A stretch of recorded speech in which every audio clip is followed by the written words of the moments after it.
સલમાન ખાનને મોતની ધમકી આપનાર અને તેના મિત્ર એવા મહારાષ્ટ્રના ટોચના નેતા બાબા સિદ્દીકીની હત્યા કરનારા લોરેન્સ બિશ્નોઈ જે બિશ્નોઈ સમુદાય સાથે જોડાયેલ છે તે બિશ્નોઈ સમુદાયની પ્રકૃતિ પ્રત્યેની સંવેદના અનુકરણીય છે. એક વૃક્ષ કાપવાના વિરોધમાં 363 બિશ્નોઈ વઢાઈ ગયા હતા. તો આજે આપણે એ જ બિશ્નોઈ સમાજ વિશે વાત કરીશું.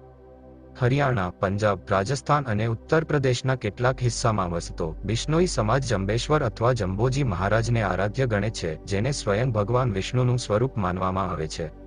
બિશ્નોઈ એ એક પ્રકારે વૈષ્ણવનો અપભ્રંશ છે. મૂળભૂત રીતે થર અને પારકરના રણવિસ્તારમાં વસતો આ સમુદાય જાટ અને રાજપૂતની સમકક્ષ મનાય છે, અથવા તો જાટ અને રાજપૂતો પૈકી જેમણે ગુરુ જંબેશ્વરની આજ્ઞાનું પાલન કર્યું તેઓ બિશ્નોઈ કહેવાયા. સમગ્ર સમુદાય પ્રકૃતિ અને નિસર્ગના તત્વો, વન્યજીવો પ્રત્યે વિશેષ સંવેદનશીલ મનાય છે. ગુરુ જંબેશ્વરની કુલ 29 આજ્ઞાઓ છે અને એ દરેક આજ્ઞા પ્રકૃતિ તેમજ વન્ય સંપદાના રક્ષણ સંબંધિત છે.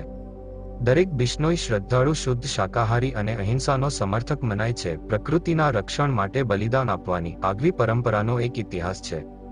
18મી સદીમાં જોધપુરના રાજાને આલિશાન મહેલ બનાવવા માટે ઇમારતી લાકડાની જરૂર પડી. જોધપુર નજીકના ખેજડલી ગામે સૈનિકો વૃક્ષ કાપવા પહોંચ્યા ત્યારે બિશ્નોઈ સમુદાયના ખેડૂતની પત્ની અમૃતાદેવી ખીજડાના વૃક્ષને ચીપકી ગઈ અને સૈનિકોને કહ્યું, સિર સાટે રૂખ રહે તો ભી સસ્તો જાણ, અર્થાત મારું માથું ભલે વઢાઈ જાય પણ વૃક્ષ સલામત રહેવું જોઈએ.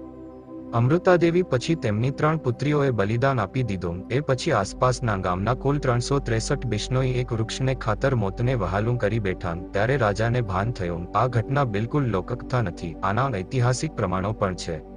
જે પ્રકૃતિ માટે બિશ્નોઈ સમાજ દ્વારા સંવેદનશીલતા દર્શાવાય એ સ્થાન પર આજે ભવ્ય સ્મારક છે. લોરેન્સ ગેંગે કાળિયારના શિકારના નામે જીવતા માણસોનો શિકાર કરવા માંડ્યો છે. એ કરતૂતોને કોઈ કાયદો, કોઈ ધર્મ અનુમોદ ન આપે.